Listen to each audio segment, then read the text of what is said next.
ils ont partagé quelques mots d'amour. Et plus, si affinité. Véronique Sanson et Michel Berger ont été en couple de 1967 à 1972, et ces deux-là se complétaient à la vie comme à la scène. Malheureusement, cette histoire s'est terminée de manière un peu rocambolesque.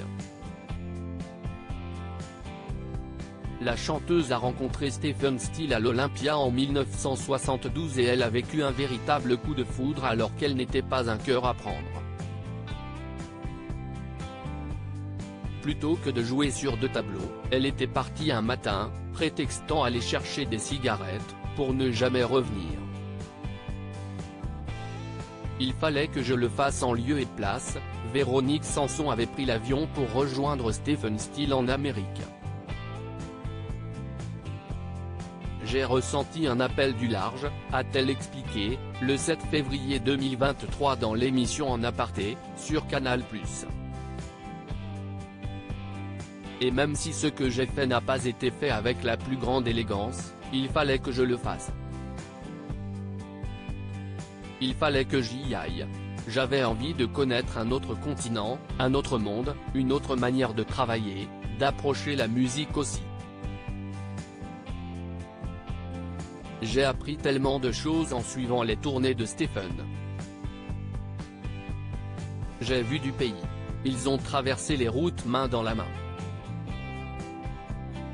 L'artiste a même eu son premier enfant, Christopher, avec lui en 1974. Je n'aurais jamais pu m'empêcher de partir pour autant. Véronique Sanson conserve un souvenir ému de Michel Berger, jeune directeur artistique chez Pathé Marconi la première fois qu'ils se sont croisés. Déjà, on avait la même écriture manuelle. Vraiment, a-t-elle souligné. Et on avait une espèce de style en commun.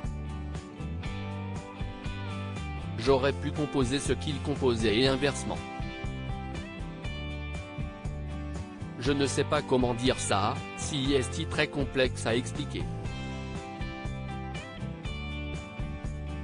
Si elle ne regrette pas son expérience américaine, ni rien de ce qu'elle a fait de son parcours artistique et personnel, Véronique Sanson avoue que si elle pouvait retourner dans le passé, elle réglerait les choses autrement. Je le referais mais autrement, a-t-elle assuré. Avec un peu plus d'élégance. Parce que je suis parti très lâchement. Je ne fais pas mon autocritique.